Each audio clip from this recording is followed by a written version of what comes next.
I've created these two Huffman trees for you in the program, and you're going to use these Huffman trees and an input bit sequence to, I guess, figure out what the encoded or the compressed text file originally was, what the text in that file originally was. So the, I guess, idea here is going to be very similar to what we're going to do during lecture today. In lecture today, we're not going to jump into coding, but we're just going to make sure conceptually we know how to, I guess, first build these trees, and second of all, then use these trees and a bit sequence to decompress it back into the original text. And so I originally considered, again, making you actually write the code to construct the trees as well, which I think is interesting to do. But again, just with the timing of the assignment, I thought, again, I wasn't sure how time consuming this would be. I know sometimes, at least for me drawing these trees, I'm not sure if those of you are doing it by hand can do it much faster. But again, I understand these things can be time consuming. So yeah, so I'm actually giving you constructed trees, but I mean, it might be a worthwhile and interesting activity to actually, again, do the actual encoding as well. I know that, again, I got an email saying that a lot of you, I guess, who are kind of in your typical second year sequence are taking this course at the same time as Senish 265 and or Computer Science 230, and I understand there are really large projects due next Monday for that course as well. So a few of you have asked if there's anything I can do with the deadline. That's certainly something I can consider, but what I will probably do, whether or not I can kind of push back the deadline of this assignment a little bit, is certainly I want to release the final assignment, which is on graphs, on time. So what I might do, if I give you an extra day to submit this assignment, I'd still release the other assignment before this one was due then, because I want to make sure that those people that are, again, staying on track are able to have enough time for that final assignment.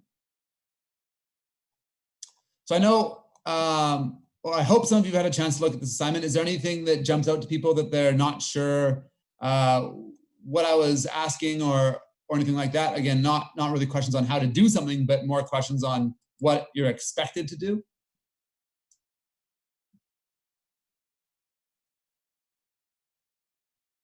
It seems like at least one of you was able to, again, kind of come up with this solution and it matches my solution.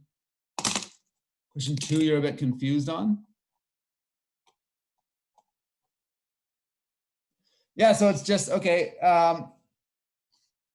insert some numbers like 10, then 5, then 6, then 1, then 4, and figure out what that would look like as a red-black tree and what it would look like as a binary search tree, and see, okay, is there a way to make red-black trees, which are supposed to be self-balancing? Is there a sequence for which you can actually make it so the binary search tree has a smaller height than the red-black tree? That's what I'm getting you to think about.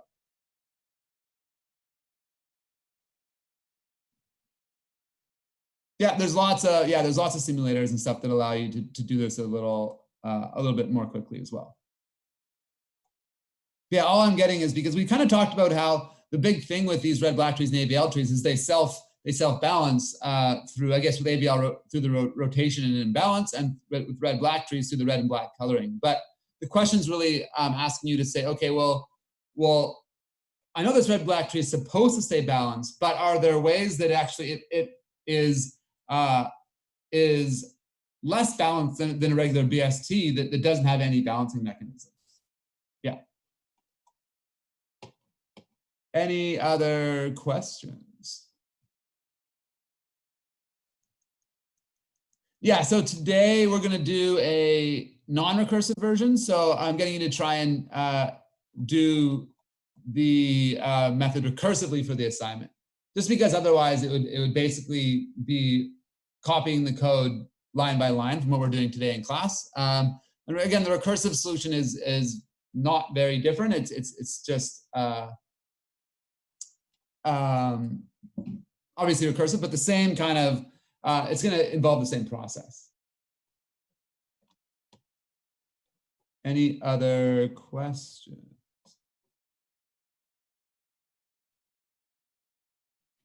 Okay, what about for with respect to the lecture or the pre-lecture videos and the quiz? Any questions on this most recent quiz? Was it okay?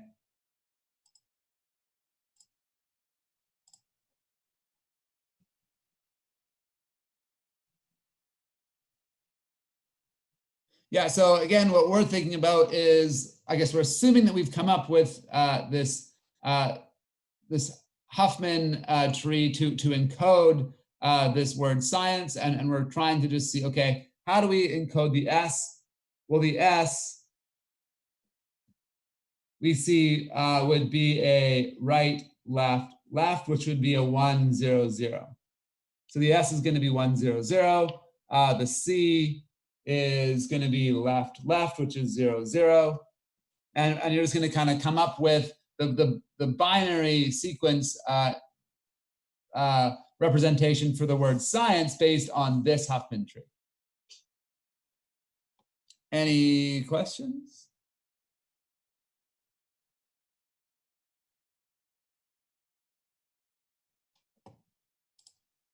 Okay.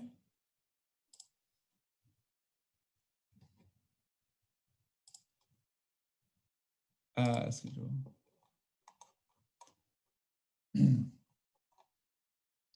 Okay, so for today then, what I wanted to do, because in the videos I showed these algorithms, but I didn't really spend a lot of time going through them line by line. So I just want to make sure people understand how these algorithms work. So to create the prefix free tree, we're using this Huffman encoding algorithm. And what we're going to do is we're going to, at this point, already have a priority queue containing these, I guess, trees for each distinct character in the input. But again, the tree is really just going to have a single node with that character and the frequency of that character. So again, what we'd first do to do this is we'd have to kind of go through this input sequence, count the number of total characters and the number of distinct characters. What I've done here is I've made trees. So again, these are all just trees with no children at all. I've just made nodes with, again, there's 4 spaces here. I guess there's 3 A's, 1, 2, 3. And I've organized these alphabetically with space coming first. So this is the character, and this is the number of times that character showed up in this input text file, the 3 rats 8 treats. So this is what we're starting with, and the idea is that these are all considered to be trees in our priority queue.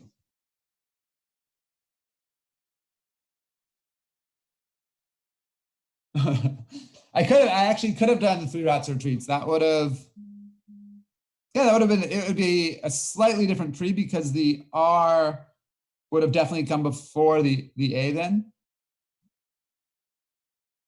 But yeah, these are all in our priority queue right now. And I guess this queue is a min queue because we're always going to be removing the minimum item from the queue. And so what we want to do is keep looping while the size is greater than 1.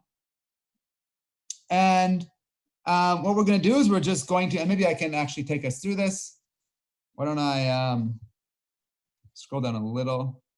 Oh no, we're fine here. So yeah, let's actually just go through this. So this is our queue.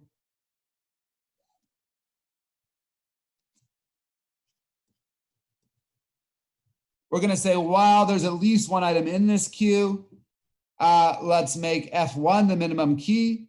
So F1 is going to be a 2. F2 is going to be a 2. Oh, I guess I'm getting ahead of myself. F1 is going to be the minimum key. Let's make T1 the removing the minimum. So T1 can be here. Then, so now we've kind of removed we've removed this from the queue. Or why don't I'll make T1 point to this node that I've removed, which is an H2. Now let's make F2 the next minimum, which is this other 2 here, and let's make T2 point to this other tree, which is an S with value 2. We've removed this from the queue. So now our queue only has these 1, 2, 3, 4, 5 elements remaining. But now what we're going to do is we're going to create a new tree with a root, and the root's left child is going to be T1, and the root's right child is going to be T2. And we're going to make this new tree's, I guess, frequency key be the sum of these 2 numbers. So the sum of 2 plus 2, which is obviously just going to be 4. And we're going to put that back into our queue.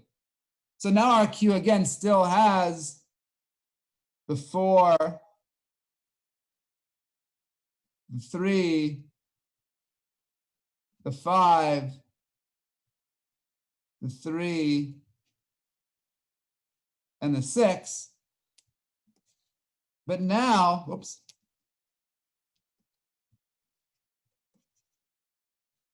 It's also got this other item with value 4.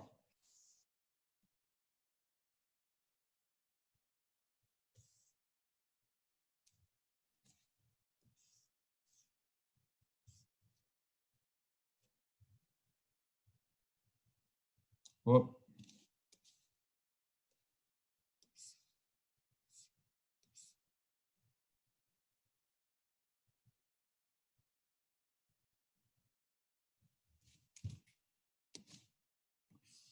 So now our queue has all of these things in it.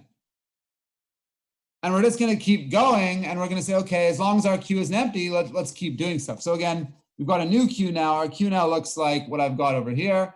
And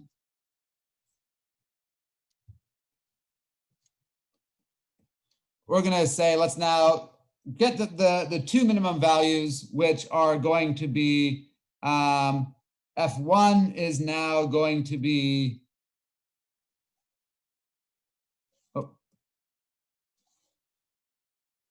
F1 is going to be the A. Then we're going to remove the A and set T1 to be this. F2 is going, or sorry, F1 is not A, it's the number associated with A, is 3. F2 is going to be the other 3, and T2 is going to be looking at this R. Then we're going to make a new tree rooted with T1 as its left child and T2 as its right child. And all we're going to do is have its frequency value the sum of these 2 numbers and put it back into the priority queue. So maybe I'll just go up here. So our priority queue is going to look like next is it's going to have the space with a value 4, the E with a value 5, the T with a value 6, and we've got this tree with A and R, and it's got value 3 plus 3, which is 6. And we've got another tree with H and S, and its value is 4.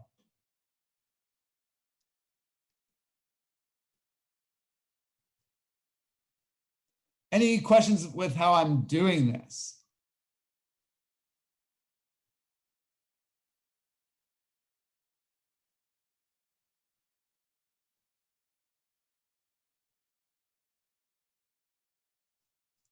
So what are the next 2, I guess, items I'm going to grab from this queue, this priority queue?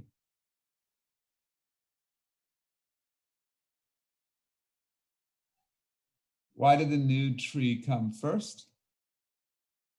It doesn't have to.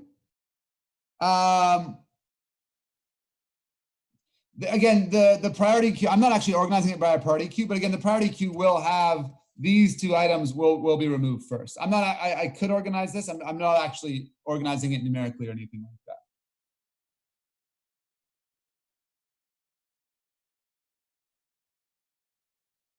Yeah, so all min key is going to do is it's going to say, okay, which one of these values is the smallest?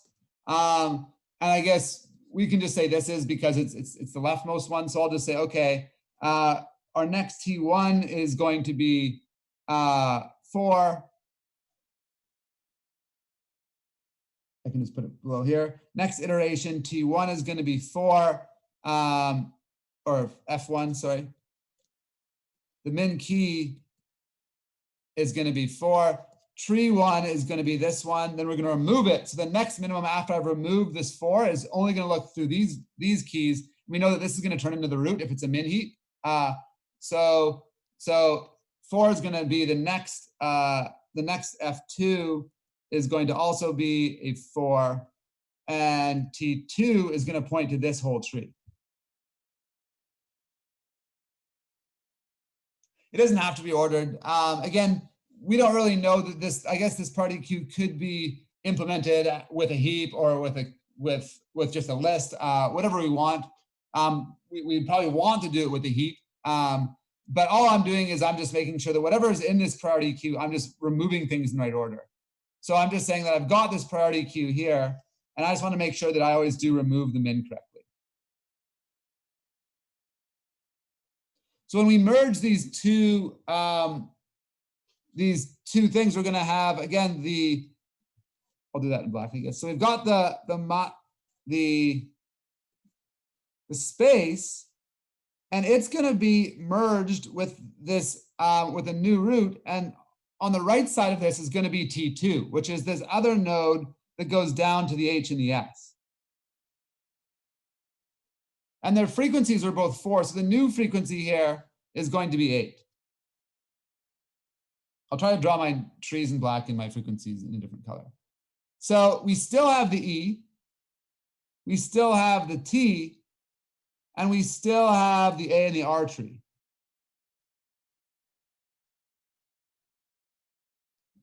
And they still have their same frequencies, 5, 6, and 6.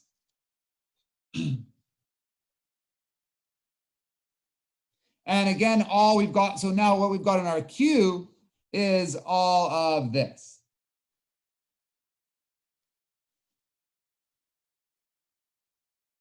So again, we're just going to, since we've got more than one item in the queue, we're just going to, again, think about what our smallest values are. Our F1 is going to be the min key, which is a 5.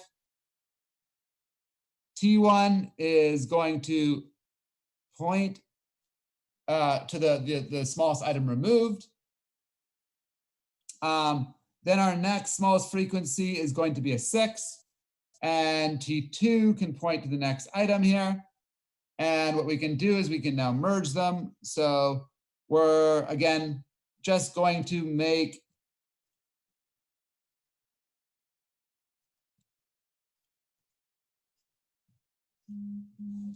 this is not good.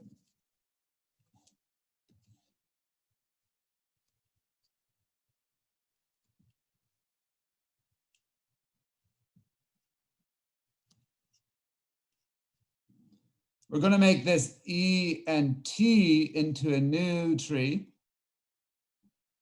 And we've still got the A and R tree.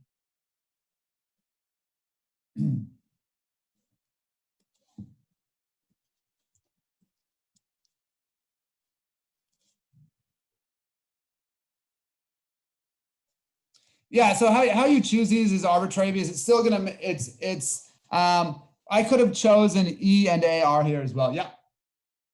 Depending on how the priority queue removes that min, as long as it is one of the minimum.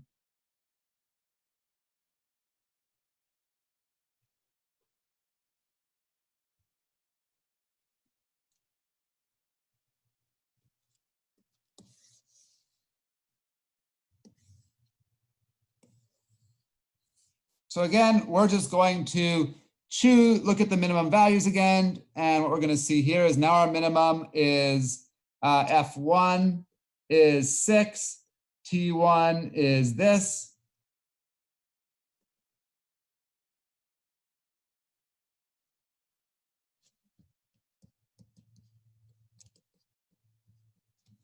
Then F2 is going to be 8, and T2 is going to be this one. So when we merge those, what we're going to have is we're going to have our root, and then on the left of the root is going to be T1.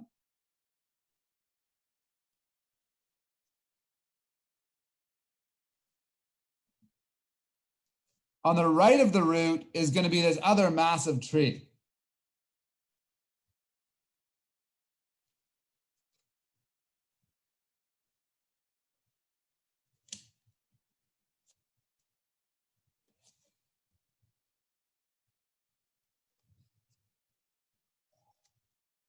And its frequency value is going to be the sum of 8 and 6, which is 14. And then beside it, we're just going to have this small little ET1, which has a frequency of 11. Now we've still got two trees in here, so we've got greater than 1. Q's size is greater than 1 because again, still I can keep drawing my Q, I guess. We've still got our Q each time, our priority Q. So this last time, again, obviously F1, which is going to be the minimum key, is going to be the 11. T1 is pointing to this. F2 is going to be 14. T2 is going to point to this. And when we merge these two trees, again, we're going to have a root. Then we're going to have the root going left to T1.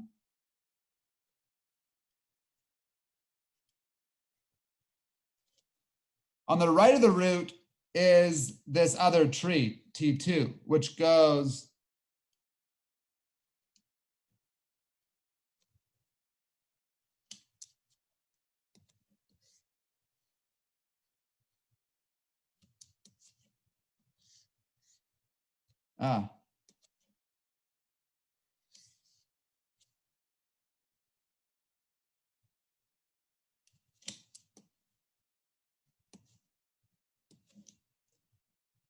goes to A and R.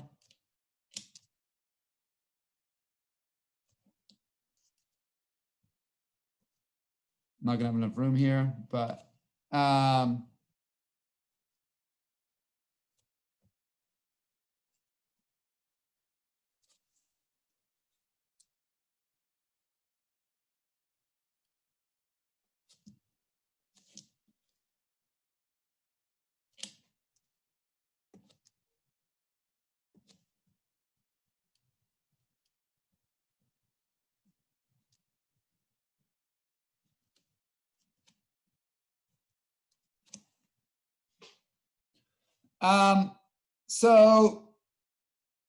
and I guess the total frequency of this, if we had to keep merging, would be 25. But now we've got only one tree left.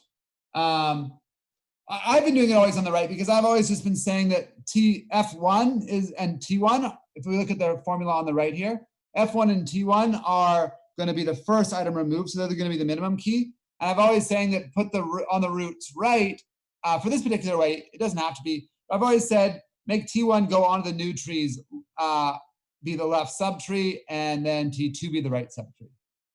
So the way we've done it, it will always be this way. But what we can see, if we remember our original frequencies, which I've got over here, again, if I order the frequencies by most to lowest frequency. So again, we had T was the most frequent with 6. E was the second most frequent with 5. What was next most frequent? Underscore was the next most frequent with 4. Then A with 3, R with 3, A with 2, and H with 2. Oops. So again, what we've got is to get to E and T, they're again only, the path to get to them is just 2. So it's just going to be a 2-bit sequence to get to these 2. The next ones are on the 3rd level and the 4th level. So again, these are encoded with a 3-bit sequence, and these are encoded with a 4-bit sequence. So what we've managed to do here is we've made sure that no letters are a prefix of another. So it's not like we can get halfway through the sequence of getting to one of our less frequent letters, and we could confuse it with a different letter.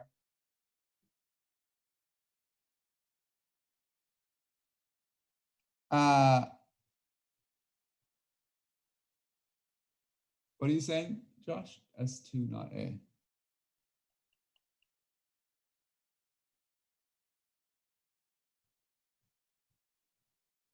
Oh, yeah, sorry. Yeah.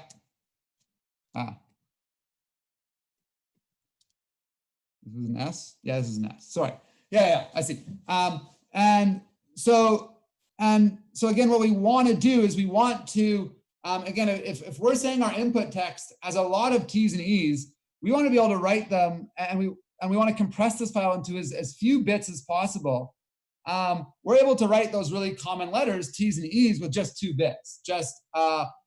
And the sequence to write those is going to be, if we look here, it's going to be 0, 0, and 0, 1. So E is just 0, 0, and T is just 0, 1, which is really quick and fast. Because again, if we rewind all the way back to the original videos, what we had here is it would have had to be 8 bits for each one of these letters. So, or sorry, yeah, 8 bits, 1 byte for each one of these letters. So again, if we've got 25 different letters, what we'll have is 200 different bits used. And what we can do now is we can just use 2 bits for each of these. So that's going to be 12 plus 10. 3 bits for each of these, which is 12 and 9 and 9. 4 for each of these, which is 8 and 8 in total. And that's going to be our new sum. 22, 34, 43, 52, 68.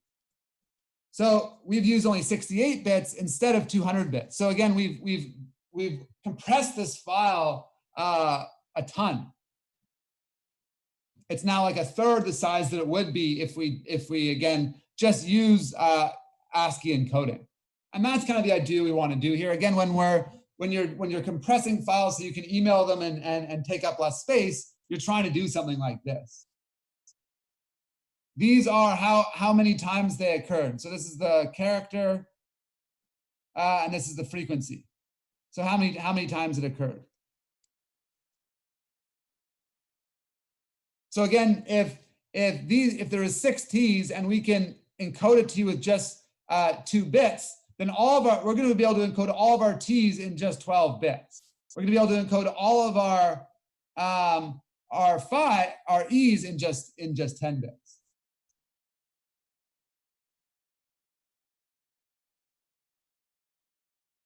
So what we do is this algorithm creates this tree, and then from this tree, starting at the root here, so we've got our root here in purple. I'm circling it in purple.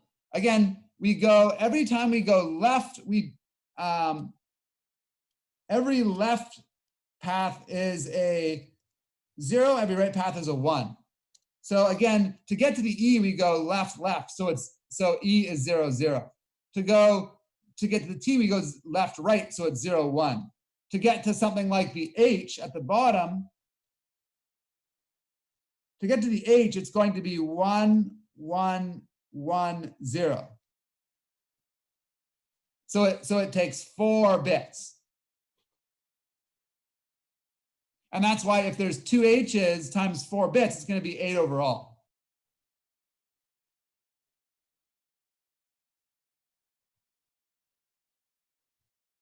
Any other questions?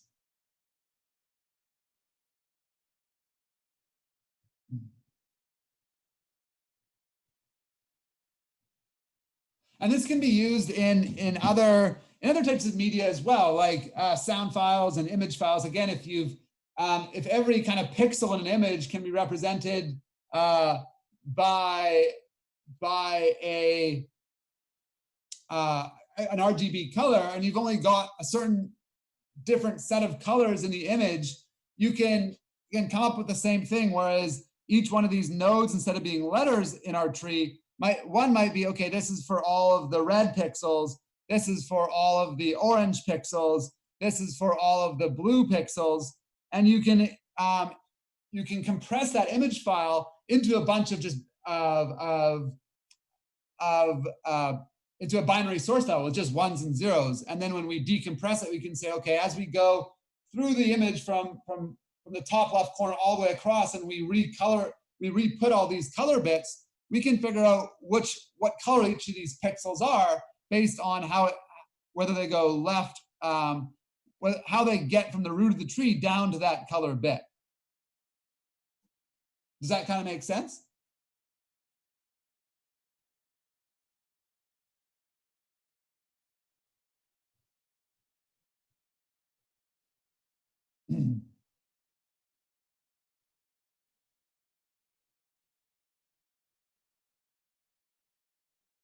And that's why I guess, like, when you are, I guess, compressing image with certain image compression schemes, again, sometimes, if there's different shades of orange, they might all classify those into that one orange. And if there's different shades of red, they might all compress that into the same red. So that's why when you decompress the image, it doesn't have as much detail sometimes or color contrast, because what's happened is they've just associated all these 5 different shades of red with a single shade of red and group them all together, if that makes sense.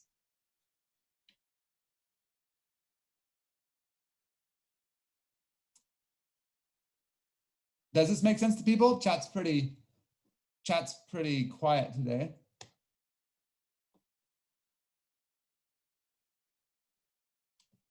Cool. So now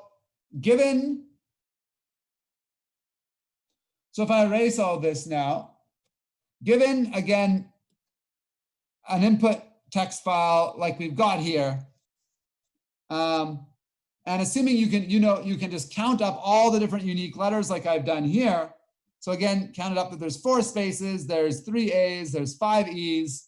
How many of you think you could successfully build a tree using this Huffman algorithm?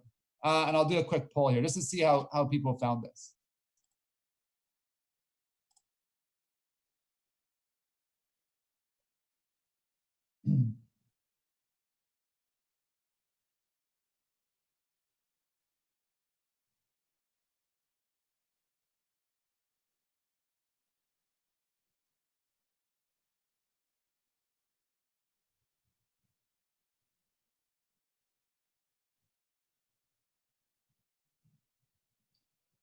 Okay, maybe 5, 4, 3, 2, 1. So it looks like, again, most of you are confident you could do this, which is great. And some of you are still thinking it just makes sense when I explain it. But again, hopefully, again, I will post the solutions and you can try to kind of go through this step by step again. Again, I think once you kind of get the hang of how the algorithm works, you're just always selecting the 2 minimum trees, merging them together with a new root, and then just putting them back into the priority queue and seeing which one has the next smallest frequency. So the process, once it does click, is pretty straightforward. It just, we repeated the same process over and over. So let's now assume we've done this decoding, or we've done this encoding, and we've got this binary source file, and we now want to figure out what the underlying text is. So this is the decode algorithm. What we've got in terms of inputs is we've got the root of the tree,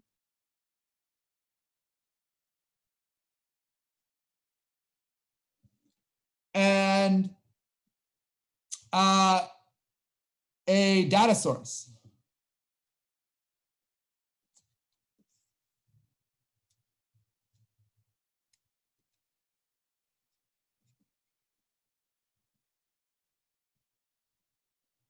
And the data source is right here. And all we're going to do is we can just say, okay, let's set current to root. And we're just going to go through this data source one at a time. So the first thing's a 0, and that means go left. The next one's a 1, that means go right. And now we see we're at a leaf node. So in terms of our output, we can say, okay, we found a T. Now that we've found a leaf, we're going to set current back up to the root. So current's going to go back up here. I'm going to erase all my progress down the tree.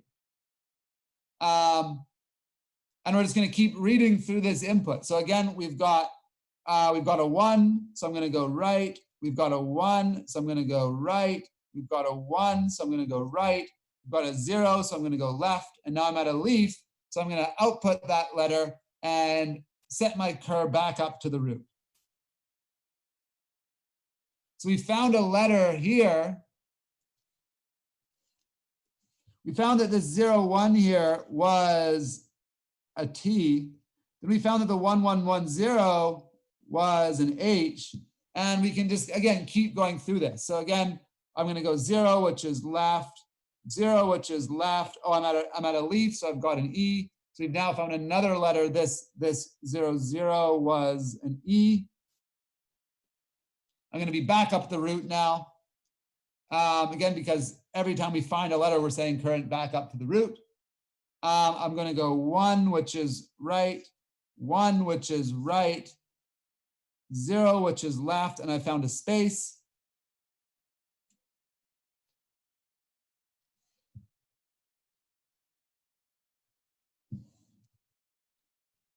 Back up at the root. 0 is left, 1 is right, I'm at a T. These two made us a T. Back up at the root. 1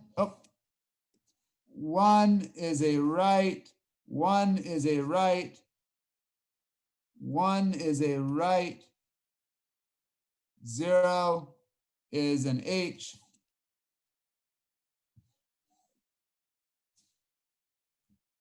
So again, we found 1, 1, 1, 0 again, which was an H. Again, there's never any confusion which one of these letters it's going to be, because we're just going to always just go left when we see a 0, right when we see a 1, until we get to a leaf node. One of the problems I showed in the video was that if you've got a prefix where, again, like I had a V right here, then if we saw a 1 and a 0, we wouldn't know if it was a V or it was on the way to a different letter like an A or an R. And that's a problem that we don't have because there's this is a prefix-free tree.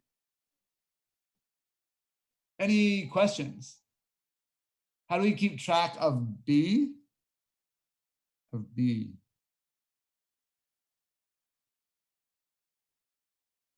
Sorry, what do you mean by keeping track of B? Of E.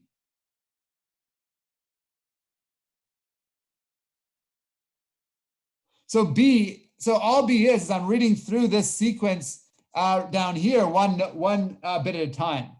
So I'm saying just read the next bit, which I'm doing. I've just been crossing it off, and that's what B is. So B is a 0 or a 1. So if it's 0, we're going left. If it's 1, I'm going right.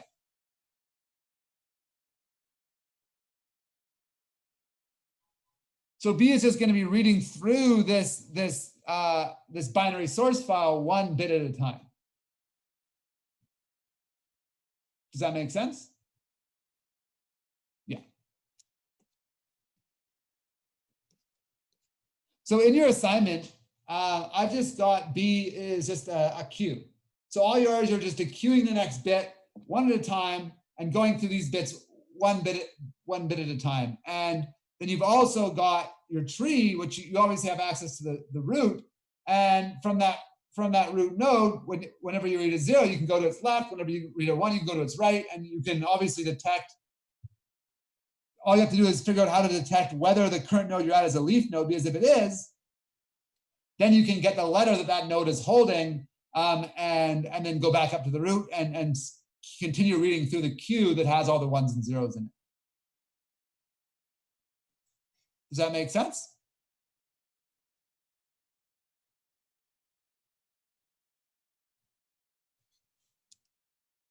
So I can do a little bit more of this. So again, 1, 0, 1. We're at an R. I don't know if I need to keep doing this because we've kind of got it. We can see what's happening, but what we're doing is I'm decoding this and just going through one step at a time, looking at just a single bit at a time, and starting at the root of the tree. I know I can always, again, if it's a 0, I can go left, 0, I can go left until I get to a leaf node. I can add that to my output, and I'm just up here just keeping track of how I guess decompressed each of these characters.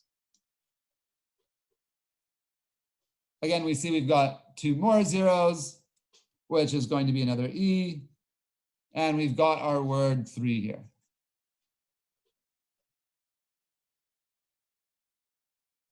Any questions? So yeah, in the assignment, you're given a tree, you're given a bit sequence, and I've placed all these items into a queue.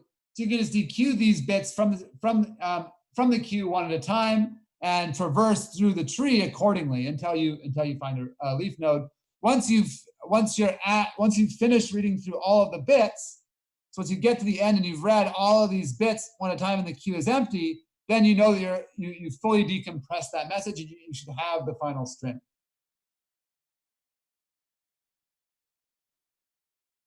Any questions?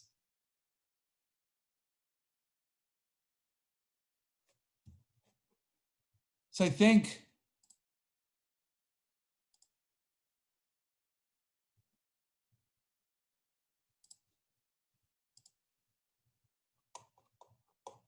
if we look at the assignment, these are the 2 trees you've got. I start off with a really simple one just because this one's really easy to debug on paper. Again, every time we see a 0, we know it's an A. Every time we see a 1, 0, we know it's a B. Every time we see a 1, 1, it's a C. So again, if we had something like 1, 1, 1, 0, 0, we'd again know that 1, 1, if we start at the root each time, 1, 1 is going to be a C, then 1, 0 is going to be a B, and then a 0 is going to be an A. So you know that this is the compressed form of CBA. Whereas this, now we've got a little bit of a longer tree on the right here, where what we've got is we see that we've got a space, an E, an H, an L, an A, an S, and a T. And again, all of them, I guess the minimum, we've got 2 that are only 2 bits long and up to 1, 2, 3, 4 bits long. So again, you're going to have a larger bit sequence, but you're going to have to figure out what the compressed text originally was.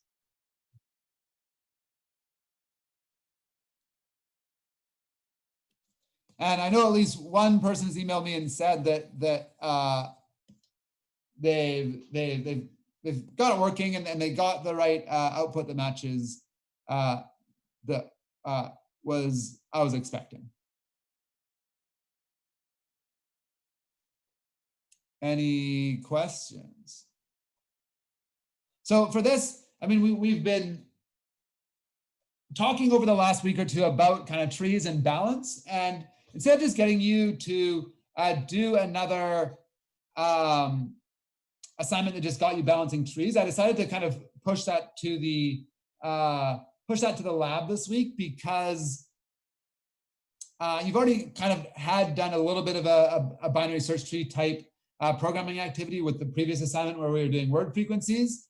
And again, obviously this stuff we've been doing today isn't really about balancing, but it is still thinking about trees and the depth the different nodes are from the root of a tree, because now we're actually instead trying to just make it so our most frequent characters are closer to the root of the tree. So again, it's still thinking about trees, still knowing how to traverse trees, starting at the root and going left and right to visit different nodes within the tree. But this particular algorithm actually constructs a tree kind of, and it prioritizes items with high priorities, or in this case, higher frequencies, prioritizes putting them up closer to the root, and putting low frequency values further from the root. So again, it's kind of just, I thought, a kind of a neat application for using trees to kind of wrap up our tree unit.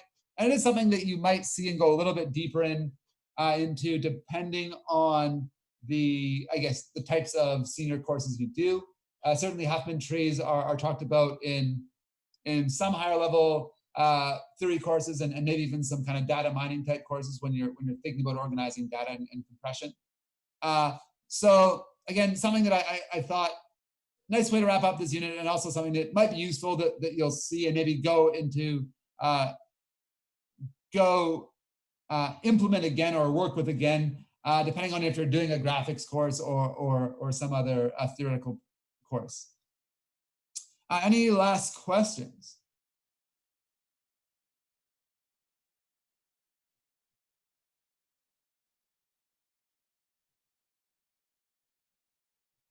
Okay, so this kind of is the end of our tree unit. So on Friday, we're going to be moving into our next unit, which is graphs.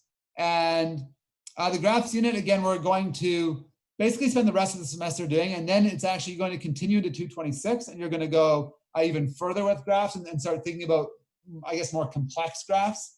And so next week's assignment and next week's lab will also focus on graphs. So I'll introduce them on Friday, and then we'll really dig into them throughout all 3 lectures next week. Any last questions? So it is Wednesday, so I do have office hours in a few hours. If you kind of have deeper assignment questions, but I can answer any questions kind of related to today's activity or higher level assignment questions now.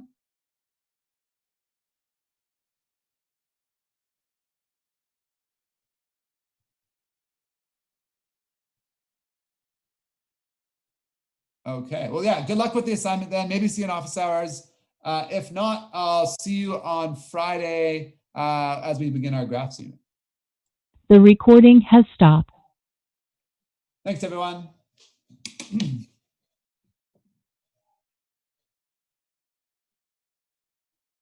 I've figured out, I haven't actually just applied it yet. I was busy kind of pushing out a different assignment for 115 yesterday, Joshua, but I'm going to try and put some time into getting all the Excel sorted for this course this afternoon. So I'll hopefully have it done fairly soon.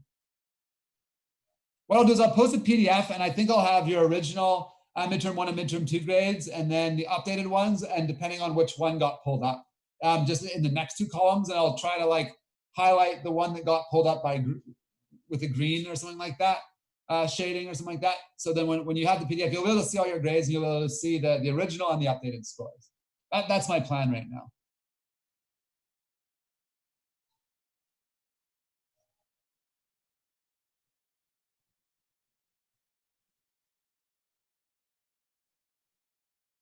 On Connects, Caden, it should be the rubric. Actually, I baked into the actual tests and quizzes unit. So I'm hoping that when you look at your exam feedback, you can actually see the official rubric and the official solution. Yeah, I can show percentages. I'll do it all in percentages, Joshua. They're getting pulled up to, the lower one's getting pulled up to the average of the 2, Abid.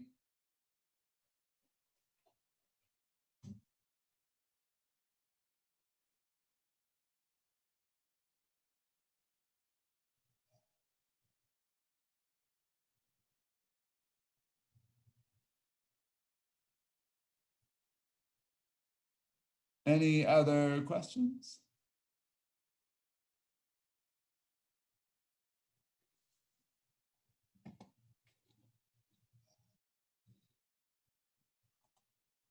Okay, thanks everyone. Have a good day with your labs and everything this week, and we'll see you on Friday.